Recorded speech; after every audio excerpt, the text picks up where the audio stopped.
As I mentioned yesterday, Arlington is the model of the urbanizing suburb in this country. You must understand Arlington if you want to understand the urbanization of the suburbs. And we're going to start with Angie Fox. Angie is running, has for the last 5 years now? 10. Oh, no, 10 years. She only looks 14. That Angie is running the Crystal City Business Improvement District. Crystal City is a brownfield development that has been renowned throughout the region for being sterile and boring historically, because it was serving primarily the U.S. military, the Navy, and it was this brownfield development starting in the 70s where we didn't know how to do this kind of stuff.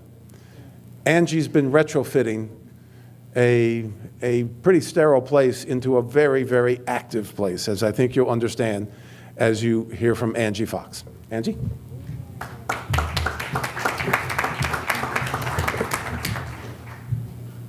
Just make sure I'm on. Okay, great. I don't know that I appreciate Babe so much. I prefer Queen.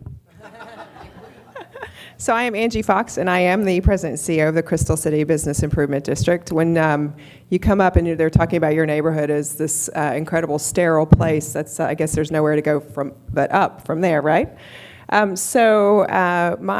role is to transform the Crystal City experience. Though it's very interesting because I moved. I'm going to try to turn this down so I'm not spitting on it. Can you still hear me? All right, great. So I moved to the Washington area in 1991 from Atlanta, and I love how Chris talks about, they have people actually studying placemaking now. I studied electrical engineering at Georgia Tech. So it was not in my thought process that I was going to be transforming a community, not at all, except when I moved to the Washington area, I flew into a national airport, I stayed in the Crystal Gateway Marriott Hotel, and then I moved into what was a Charles Smith apartment building on Columbia Pike. If that's not like destiny, I don't know what is, right? But I moved into that area, from my parents' standpoint, it was a clean, safe, and sure sterile neighborhood, but it was also great access to National Airport. So from their standpoint, it was a perfect place. And from my standpoint, very convenient, which is sort of what I was looking for. I didn't really know the Washington area, and I came up here to work for Verizon at the time. So talk about transforming a dinosaur. Maybe that's part of it. I always say that at Verizon, I learned to turn elephants in closets, and maybe that's kind of what I've been doing in Crystal City. But our focus here is when, as an engineer, looking at remarketing something, which is what sort of the bids do, I have to base it on reality, right? My background is very much, numbers, what things actually exist. So if I'm going to actually remarket this area, which is kind of what we do, I have to base that on what are the real assets. And so I've already talked about, in terms of Crystal City, we have phenomenal location. We're right, and if you look at the Beltway, we're right in the middle of it. We're the only neighborhood in the world that has an airport where you actually could and would want to walk to, and people do. And a lot of times if I bike in the morning, I'll see a pilot or a flight attendant actually walking to work. So we've got tremendous location access. We're right there in the center of all of it, right? Plus we have planes, trains, and automobiles, I like to say. I often joke, and if you know me, you've heard this joke many times, but I studied electrical engineering at Georgia Tech, so that made me the girl, right, in the classes, right? And I always say where the odds were good, but the goods were odd. Same with Crystal City. We had phenomenal assets, but the way they worked together didn't always, you come out of the VRE, which is a Virginia Rail Express, the Manassas or Fredericksburg line, you got to walk a long distance to get to Metro. There's only one entrance for Metro. It's like, how do we, sort of one of the roles in the bid is we're sort of transforming these areas. How do we make these things work together better? Whoops. Okay, so when we talk about Crystal City being built as a brownfield, it actually was quite a visionary project if you think about what Charles Smith Company originally did. So Bob Smith, Robert Smith, you've seen his name on just about every corner here in the Washington area, bought a piece of land. And he went home and he told his dad, Charles, hey, I bought this piece of land across the river. And his dad said, well, I hope you can get your money back. And Bob said, you know what, I actually have a different idea. The government's expanding. I'm going to build an apartment building. By the way, they built an apartment building with a big crystal chandelier in it, and that's where the name Crystal came from. So it's Crystal House, and then they would build a residential building, and then an office building, and a residential building, and an office building. And this became a huge success from an economic standpoint. In fact, Arlington biggest neighborhood, biggest downtown, largest tax generator, supporting the other communities for growth in Arlington, completely almost privately run. People said, who lived in Crystal City? I mean, there were 8,000 people living there, 30,000 office workers, and now 5,200 hotel rooms, and lots of parks and amenities. So even though it was, quote, sterile, which was the clean and safe side, there were a lot of people that actually knew sort of what the assets were, convenience, location, and a great place. And in fact, and in addition, another asset in Arlington, phenomenal schools. So great things that you would want in a community, just not necessarily the place you wanted to hang out. And there were also some lots of assets to, or access to health, like the Mount Vernon Trail, which we've mentioned, lots of gyms, great shopping. Costco existed before the bid. One of the things that we talk about in terms of an asset for Crystal City, if you live or work in Crystal City, so if you go to Costco typically, that's a 4-hour trip on a Saturday?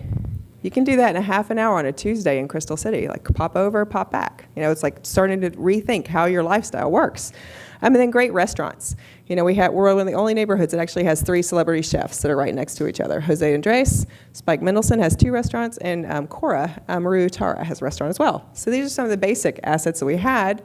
And so then we said, well, now that we know what's here, and we know why we like the neighborhood, we know why we think it's workable, even though other people still look at you like Crystal City, Concrete Canyon. That's what my first boss at Verizon told me about Crystal City. How do we start to sort of transform that experience? And we need to bring people. That's the goal, is how do we bring people here? So we've created a place that is active, artful, accessible, green, and then innovative, which I'll cover. On the active side, who here's run a 5K in Crystal City? Anyone? So every Friday in April, we host a 5K on the streets of Crystal City. Can you imagine doing this downtown? It absolutely gum up everything. But we had the capacity to do something like this. So now, 7, 8 years later, we'll get 1,500 runners a week that are coming out. And this is about a third people that work there, a third people that live there, and a third people coming from the Washmed area, including some outer zip codes because of the access to the airports and all the hotel rooms. We also, when we say lean into it, one of our approaches to marketing is lean into it. It doesn't hurt as much. So we have great parking assets.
Theater and other places now, that brought 250,000 people to Crystal City over the course of the 2.5 years that they were there. 50% of the people that go to theater also eat out in restaurants. So it was an economic ploy for us. It was a showcase Crystal City piece for us. It was look how close we are to the district. Look at the great parking and the great restaurants that are surround this area. And then that turned into a permanent home for Cinetic Theater. And then we also host a series of events. Chris mentioned the whole festival thing. So we also like to call ourselves the drinking bid. So We have the sip and we have a sip your way through September. So every Friday we have wine in the water park. I always say it is a fountain, not water slides, because that would be really dangerous. But we have live music, live painting, a lot of sipping, and then that kicks off the next week. We have our sip and salsa, where we'll get 5,000 people that we've transformed into a parking lot where literally we've got salsa dancing on one side, great restaurant showcase, and great bands. And then we have a Pups and Pilsners event because Crystal City is also extremely dog friendly. So we get about imagine 500 dogs and 2,000 people. And we even had a dog beer a couple of years in a row. So a lot of festivals that go on. So again, sort of that activity to bring people around. And we're always coming up with new ideas and efficient ways to actually launch things and make sure that we're programming the space. And half of those events are about promoting Crystal City. And so you see the way we market on buses and other creative radio and things like that. So we want people to hear about Crystal City, but then also show up and come to the events too. But there's value in both of those. Accessible, we've already mentioned this. So some of the ways we've done some of the things we've done to continue to make Crystal City more accessible, we put free Wi-Fi in all of our courtyards. We are the bid that launched, that made bike share, which I know Gabe talked about earlier. We made it a regional solution because we actually invested in that, and I know you're going to hear a lot about that from Paul DeMeo. But again, bikes are part of that whole story.